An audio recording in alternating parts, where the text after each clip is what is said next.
நீலகிரி மாவட்டத்தில் போக்குவரத்து நெரிசலை தவிர்க்கும் வகையில் செயற்கை நுண்ணறிவு உதவியுடன் கியூஆர் கோட் மூலம் வாகன நிறுத்துமிடங்கள் கண்டறிதல் உள்ளிட்ட தகவல்களை பெறுவதற்கான முதற்கட்ட பணிகளை மாவட்ட காவல்துறை கண்காணிப்பாளர் நிசா இன்று துவக்கி வைத்தார்.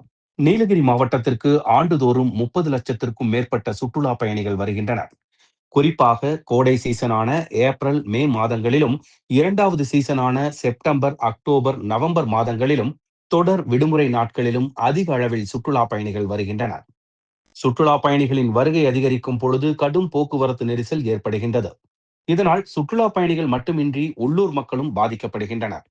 எனவே போக்குவரத்து நெரிசலை தவிர்க்கும் நோக்கில் பல்வேறு கல்லூரிகளை சார்ந்த இறுதியாண்டு பிடெக் மாணவர்களுடன் இணைந்து போக்குவரத்தில் உள்ள சிரமங்களை ஆராய்ந்து ஆக்கப்பூர்வமான தீர்வு காண நடவடிக்கை மேற்கொள்ளப்பட்டுள்ளது. இதன் மூலம் செயற்கை நுண்ணறிவு உதவியுடன் தீர்வு காணப்பட உள்ளது.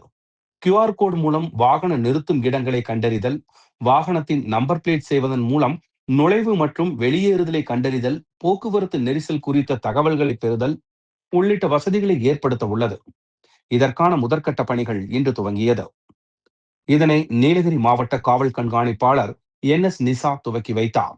மேலும் காவல் கண்காணிப்பாளர் கூறுகையில், நீலகிரி மாவட்டத்தில் போக்குவரத்து நெரிசலை தவிர்க்க இந்த திட்டம் துவங்கப்பட்டுள்ளதாகவும், அடுத்த ஆண்டு முதல் சோதனையின் அடிப்படையில் போக்குவரத்து அதிகம் உள்ள இடங்களில் செயல்படுத்தப்படும் என்றும் அவர் தெரிவித்துள்ளார்.